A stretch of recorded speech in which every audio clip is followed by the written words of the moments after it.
Bonjour tout le monde, c'est Maud, on se retrouve pour une nouvelle vidéo et aujourd'hui nous sommes dimanche et pourtant ce n'est pas un point lecture. Vous l'avez peut-être remarqué, jeudi je n'ai pas publié de vidéo, tout simplement parce que je n'ai pas eu le temps, je n'avais pas d'idée, j'avais pas envie de me forcer, donc je n'ai rien publié. Et aujourd'hui dimanche, je n'ai qu'un seul livre à vous présenter en point lecture, donc je vais faire l'impasse et je vais vous parler des sorties livresques du mois de juin.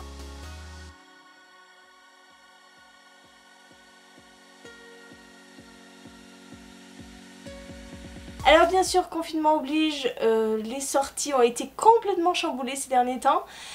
Donc là, je vais vous parler des sorties de juin. Ça peut encore changer, hein. Voilà, je vous donne des dates, j'espère qu'elles seront justes. Mais si elles ne sont pas justes, ben, veuillez m'excuser, mais il y a eu beaucoup trop de bouleversements. On commence le 2 juin avec De larmes et de cendres, le tome 1 Polonia de Oksana Hope, paru chez Plume Blanche. Nous sommes dans un monde dystopique, il me semble. Le chef suprême gouverne tout, le chef suprême sait tout. Et Polonia et sa famille ont consacré leur vie à satisfaire ce chef suprême. Sauf que ils vont peut-être se rendre compte qu'il y a autre chose à côté que juste ce chef suprême. Bien sûr, je note cette sortie parce que c'est Oksana Hope et que j'ai adoré Les Bones Tunnel. Donc voilà, c'est une auteure que j'ai envie de suivre et que j'ai envie de soutenir. Le 4 devrait sortir Monstre Hotel, le tome 2, Le secret du lac. C'est de Karina Rosenfeld et c'est paru chez Gulfstream. J'avais beaucoup aimé le premier tome, j'avais trouvé cette histoire très choupinou. Et on repart sur un second tome et vu la couverture très estivale, je me dis que c'est peut-être les vacances et que on va s'éloigner un petit peu du Monstre Hotel. Pourtant c'est bizarre parce que si on n'est pas dans le Monstre Hotel, il n'y a pas de monstre. Toujours le 4 sortira Il était deux fois de Franck Tillier, paru chez Fleuve Noir. Je guette toujours un petit peu les sorties de Franck Tillier parce que j'aime beaucoup cet auteur de thriller. Là ça m'a l'air d'être encore très particulier comme histoire, mais il aime bien innover et je trouve, voilà, moi j'avais bien aimé le manuscrit inachevé la dernière fois, je trouve ses idées très intéressantes. Et nous sommes dans la disparition de la fille d'un lieutenant de gendarmerie et on va partir sur d'autres choses beaucoup plus compliquées que cette simple histoire basique.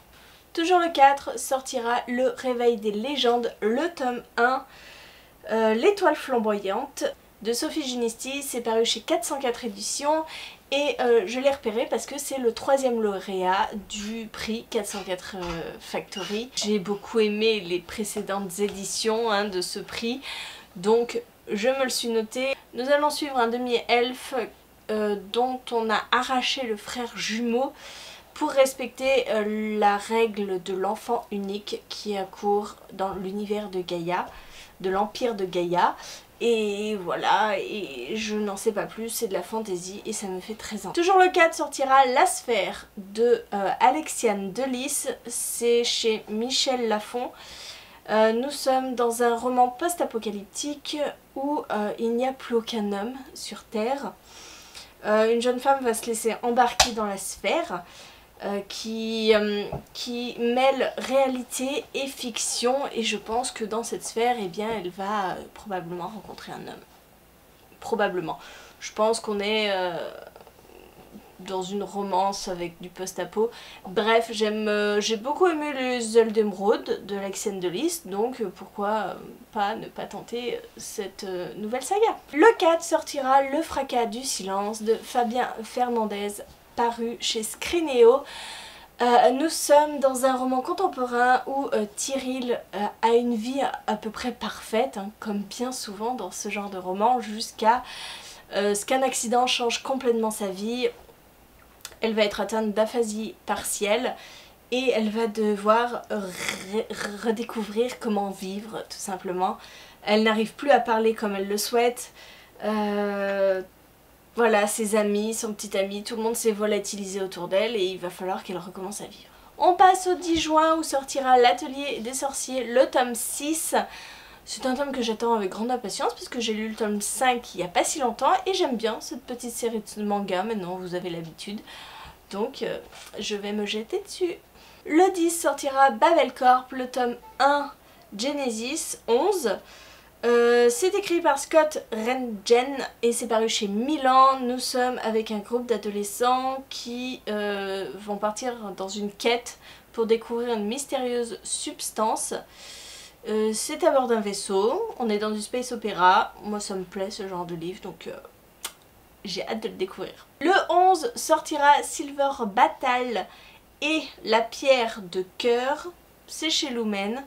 C'est écrit par K.D. Albrook et j'ai lu le tome 1 il n'y a pas si longtemps, pendant le confinement, et j'avais beaucoup aimé cette lecture, donc j'ai hâte de continuer cette saga où on est avec des dragons d'eau, des courses mythiques qui se font à d'autres dragons et une jeune fille qui rêve par-dessus tout de devenir dompteuse de dragons. Et c'est ce qu'elle fait dans le tome 1. Voilà, je ne vous en dis pas plus. Mais la couverture est toujours aussi sublime. Toujours le 11 sortira Panique à Gemellia. C'est un livre écrit par Betty Piccioli. C'est paru chez Gulfstream. Et nous sommes dans un monde où les frères et sœurs, enfin les gens vont par deux, hein, forcément. On a un jumeau.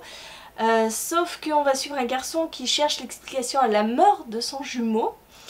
Et en cherchant ces explications, il résout un petit peu toutes les énigmes qui lui tombent sous la main. Voilà, donc on va partir dans une petite enquête sous fond d'univers fantasy. Le 11 sortira La Fiancée, le tome 1 de Kirakas. C'est paru chez la collection R. Kirakas, c'est l'auteur de la sélection. J'ai lu les 5 tomes. Alors c'est mignon tout plein, hein. C'est une dystopie romance. Bah là on est complètement dans de la romance puisque nous allons suivre une jeune fille qui va tout faire pour s'attirer le regard du roi ou du prince ou du roi je crois. Et quand il tombe amoureux d'elle et qu'il va la demander en mariage, elle bien sûr va tomber amoureuse d'un autre gars. Voilà, sinon ce serait pas drôle. Voilà, je ne suis pas sûre de lire cette saga parce que le résumé me paraît un peu trop simpliste. La sélection était un petit peu originale quand elle est sortie, maintenant c'est un petit peu du vu et du revu, donc je sais pas, mais je me le note. Toujours le 11 sortira Hippocampus, le tome 1, le laboratoire secret de Bertrand Puard. C'est chez Le Seuil, on est avec la fille d'un célèbre neurologue qui va partir à sa recherche, à la recherche de son père suite à sa disparition. On est dans un thriller d'anticipation avec des recherches sur le cerveau, un petit côté je pense fantastique, donc je demande à voir. Le 17 sortira Et que ne durent que les moments doux. Et que ne durent que les moments doux. C'est de Virginie Grimaldi, c'est appareil chez Fayard, c'est un nouveau roman de Virginie Grimaldi. J'ai découvert cet auteur cette année, non l'année dernière avec Chère Mamie, cette année avec Et il est grand temps de rallumer les étoiles. J'ai adoré, donc je me le note parce que c'est un incontournable cette année. Toujours le 17 sortira Toffie et moi, c'est un livre de Sarah Crossan, je pense traduit par Clémentine Beauvais comme à son habitude. C'est pareil chez Rajo et on est avec Alison qui s'enfuit de chez elle et qui va trouver refuge chez Marla. Et voilà, c'est une thématique sur la famille qu'on choisit soi-même plutôt que celle qu'on nous impose. C'est en vers libre je suppose et j'ai pas forcément suivi tous les livres de Sarah Crossan, moi j'ai juste connu cet auteur avec Inséparable, je n'ai pas lu les suivants mais je me le note comme toujours. Le 18 sortira Des œillets pour Antigone de Charlotte Bousquet paru chez Scrinéo. Nous sommes dans un roman à double temporalité. Nous sommes en 1991 où Lucia trie les affaires de sa sœur qui a disparu depuis 5 ans dans des circonstances tragiques. Lorsqu'elle tombe sur un médaillon et le journal intime de sa sœur, elle se demande si son suicide n'aurait pas un rapport avec ces objets. C'est une quête qui va la plonger dans le passé de sa famille et dans le Portugal déchiré par la dictature de Salazar. Voilà, de l'historique fantastique qui me plaît bien. Et puis c'est Charlotte Bousquet. Le 25 sortira Je ne meurs pas avec toi ce soir de Kimberly Jones, c'est chez Milan et on est avec un roman racial, si on peut dire ça. Il y a une dispute entre un noir et un blanc ou une noire et une blanche, je ne sais plus les détails exactement, et ça va partir à l'émeute complet et une jeune fille blanche va partir avec une jeune fille noire, vont s'enfuir ensemble et elles vont apprendre à se connaître et apprendre à surmonter les préjugés qu'ils ont voilà, entre blanc et noir. Et enfin, la dernière sortie que je vous présente, c'est une sortie du 25 et il s'agit de La Cité du Ciel, le tome 2. C'est de Amy Ewing et c'est paru chez Collection R. Je ne sais plus. Je ne l'ai pas noté, donc forcément, je n'ai pas lu le tome 1, il me faisait très envie à sa sortie, mais je me le note au cas où, quand j'aurais peut-être rattrapé mon retard et acheté le tome 1. Voilà, je me le note toujours ces sorties de toute façon quand ça m'intéresse. Voilà, cette vidéo est maintenant terminée, j'espère qu'elle vous a plu, ça change un petit peu de ma programmation d'habitude, mais bon... voilà, je préférais vous parler des futures sorties. C'est une vidéo que je n'avais pas fait pendant 2 mois puisque les sorties étaient très fluctuantes avec les fermetures des librairies. Maintenant on commence un petit peu à voir le bout du tunnel, donc on commence à se dire que les sorties devraient normalement voir le jour et j'espère. N'hésitez pas à me dire en commentaire si vous aussi vous attendez une sortie en particulier, laquelle, dites-moi tout. Et en attendant, je vous fais des gros bisous, je vous souhaite une très bonne journée, de très bonnes lectures, je vous dis à très bientôt pour une nouvelle vidéo.